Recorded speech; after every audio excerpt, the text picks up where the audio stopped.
In this video, I'll explain how to restore deleted contacts in Mailchimp and what you need to know before trying. First, it's important to understand one thing clearly. Mailchimp does not allow you to directly restore permanently deleted contacts. Once a contact is deleted, that action is irreversible. Their personal data is removed, and even past reports are anonymized. However, there are two practical ways to add those contacts back, depending on your situation. The first method is re-adding contacts through the sign-up form, and this works best if you're restoring one or a few contacts.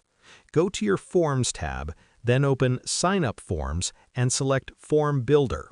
From there, copy the link to your Mailchimp-hosted sign-up form. Share this link with the contact and ask them to subscribe again. This forces the contact to go through the opt-in process, which keeps everything compliant.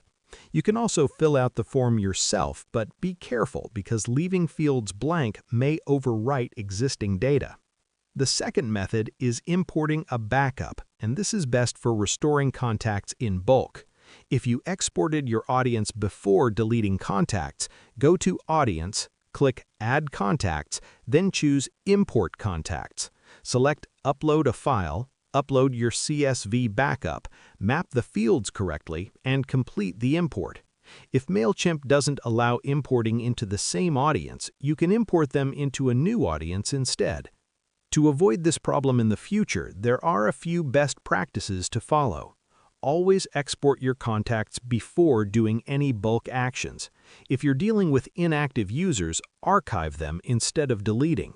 Archiving removes them from campaigns but keeps their data, and it's completely reversible. Only delete contacts if it's legally required, such as for GDPR compliance. That's how restoring deleted Mailchimp contacts works, and now you know the safest way to recover and protect your audience data going forward.